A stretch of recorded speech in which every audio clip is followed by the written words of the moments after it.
Well, light. I wonder if we think too much about light. We wake up in the morning, we are governed by light shining in that usually wakes us up out of our sleep.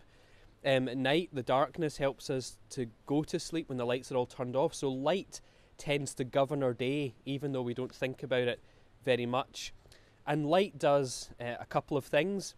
It shows us where we can go in the dark. So if you're getting up at night to go to the bathroom, you would turn on your light so you can see where you're going and not bump into anything. But light also shows us things maybe that we don't want to see. So it shows us dirt. So when the sun's shining through your windows, you realise that those windows are needing a little bit of a clean, or maybe some of the work surfaces are a bit dusty that you haven't noticed because the light's not been shining. But light governs what we do in our everyday lives. And especially as we come to the Christmas story, light has a very important part in that story as well. Well, I was saying that the Christmas story, light has a very big part to play in it. And back in the Old Testament scriptures, about 700 years or so before the birth of Jesus, when the people were walking in great spiritual darkness, the prophet Isaiah was given a message by God that explained that a light would come. It's in Isaiah chapter 9. The people walking in darkness have seen a great light. On those living in the land of deep darkness, a light has dawned.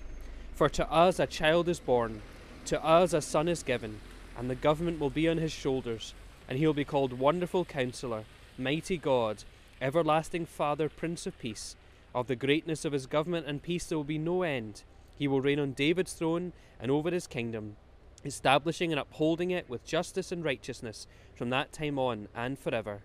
The zeal of the Lord Almighty will accomplish this. And as we start to move forward to think about the Christmas theme, one of the Christmas carols, O Little Town of Bethlehem, pictures Bethlehem in darkness. But then one of the verses says, but in thy dark streets is shining the everlasting light. And that's what we think about at Christmas time. Well, the everlasting light that hymn pictures, we go into the New Testament and we realise that Jesus Christ himself says, I am the light of the world. All the Old Testament promises were looking to him, who is the everlasting light.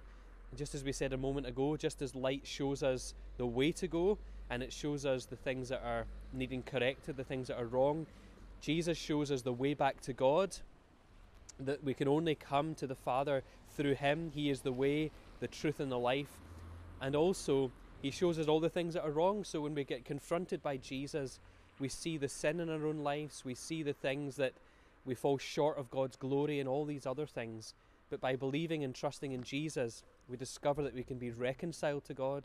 We can be friends with God again and have that glorious inheritance of experiencing the everlasting light for all eternity.